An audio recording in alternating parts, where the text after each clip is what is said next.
बिहार के मुख्यमंत्री नीतीश कुमार और चुनावी रणनीतिकार प्रशांत किशोर के बीच वार पलटवार का सिलसिला थमने का नाम नहीं ले रहा। जेडीयू का कांग्रेस में विलय कराने के नीतीश कुमार के आरोपों पर अब पीके ने पलटवार किया। उन्होंने कहा कि कुमार पर अब उम्र का असर दिखने लगा है, वे अकेले पड़ गए हैं तो कुछ भी बोल रहे हैं। इससे पहले सीएम नीतीश ने कहा था पीके उनसे जेडीयू का कांग्रेस में विलय करवाना चाहते हैं। बिहार में जन सुराज यात्रा पर निकले प्रशांत किशोर ने शनिवार को सीएम नीतीश कुमार के आरोपों का जवाब दिया। उन्होंने कहा कि अब नीतीश कुमार अब धीरे धीरे उम्र हावी हो रही है। वे कह रहे हैं कि मैं बीजेपी के एजेंडे पर काम कर रहा हूं, फिर खुद ही कहते हैं कि मैंने उन्हें कांग्रेस के साथ विलय कराने को कहा। मैं अगर बीजेपी के एजेंडे पर काम करूंगा तो कांग्रेस जेडीयू को मजबूत कराने के लिए विलय करने को क्यों कहूंगा। उत्तर प्रदेश के बहराइच जिले में थाना कोतवाली नानपारा के अंतर्गत 12 वफात के जुलूस में मासूपुर गांव में बिजली की एचडी लाइन की चपेट में आने से 6 लोगों की मौत हो गई।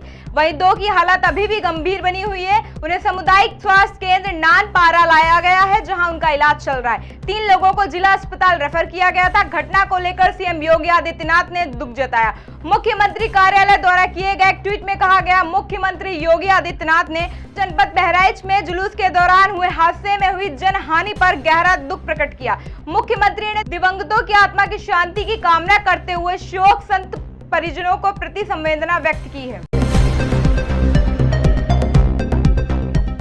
कानपुर में राष्ट्रीय स्वयंसेवक संघ के सरसंघचालक मोहन भागवत 3 दिवसीय प्रवास पर हैं।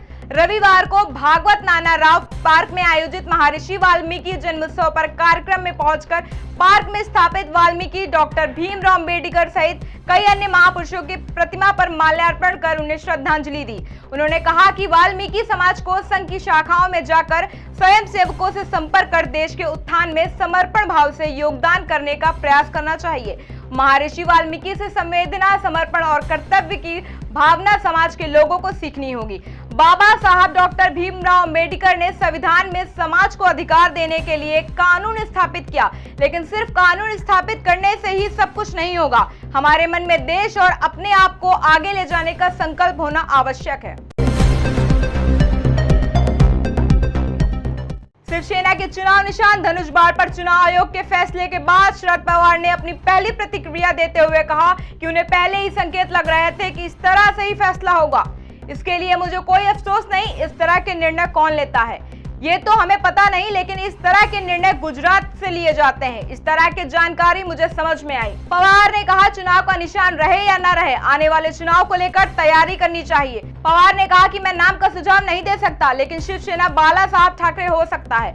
जब कांग्रेस में 2 हिस्से हुए थे तो उस समय कांग्रेस इंदिरा और कांग्रेस राष्ट्रवादी का निर्माण हुआ था।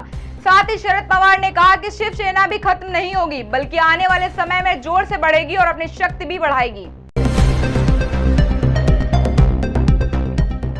मानसून अपनी विदाई में यूपी में पूरब से लेकर पश्चिम तक पूरे लोगों को तर कर रहा। मौसम विभाग बता रहा है कि अगले 6 दिनों तक मौसम ऐसा ही रहेगा। कई स्थानों पर भारी वर्षा हो सकती है। पिछले 24 घंटे में लखनऊ समेत प्रदेश के अधिकांश जिलों में बारिश रिकॉर्ड की गई। सर्वाधिक 90 मिलीमीटर वर्षा लखीमपुर खीरी में दर्ज की गई। लखनऊ में भी अभी सुबह से बदली रही, पर शाम को कई तेज बारिश हुई। लखनऊ मौसम विभाग को जिन जिलों की शनिवार को जानकारी मिली, उनमें अधिकांश स्थानों पर अच्छी वर्षा दर्ज की गई। लखीमपुर खीरी के अलावा इटावा में भी भारी वर्षा हुई। मौसम विभाग लखनऊ के मुताबिक पूरे राज्य में मानसूनी बारिश हो रही। अगले 6 दिनों तक बदली और बारिश के आसार। बारिश बंद होते ही गुलाबी ठंड शुरू हो जाएगी। दिवाली से पहले प्रधानमंत्री नरेंद्र मोदी किसानों को दी जाने वाली पीएम किसान सम्मान निधि की 12वीं किस्त जारी कर देंगे। प्रधानमंत्री नरेंद्र मोदी 17 अक्टूबर को पूसा स्थित भारतीय कृषि अनुसंधान संस्थान में आयोजित समारोह में इस किस्त को जारी करेंगे। पीएम मोदी दिल्ली स्थित भारतीय कृषि अनुसंधान संस्थान में आयोजित होने वाले 2 दिवसीय राष्ट्रीय एग्री स्टार्टअप कॉन्क्लेव और किसान सम्मेलन का उद्घाटन करने के बाद देश के किसानों को भी संबोधित करेंगे। 10 करोड़ से अधिक किसानों के बैंक खातों में तकरीबन 20,000 करोड़ रुपए भेजे जाएंगे।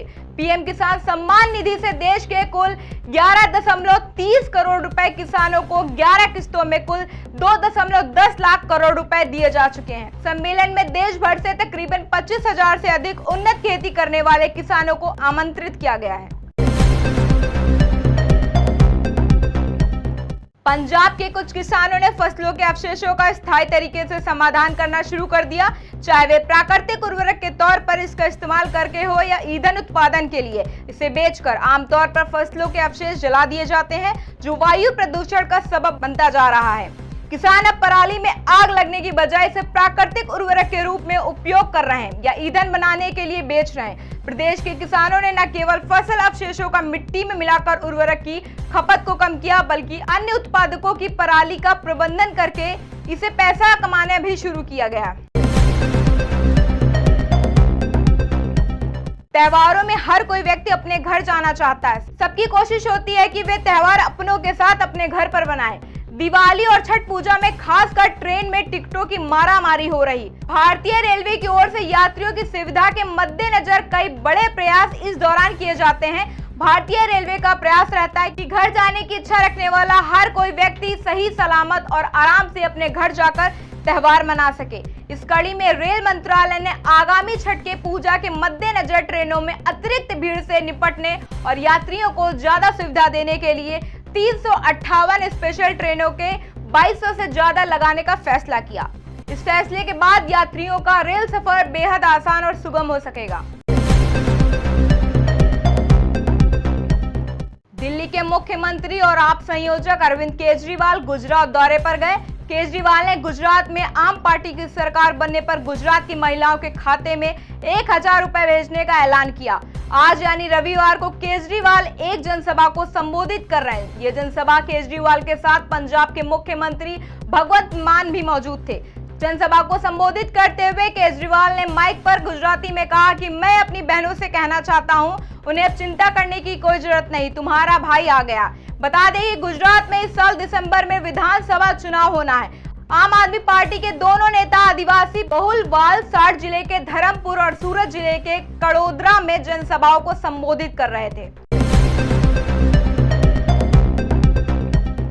उत्तर प्रदेश के मैनपुरी जिले में एक दर्दनाक घटना सामने आई।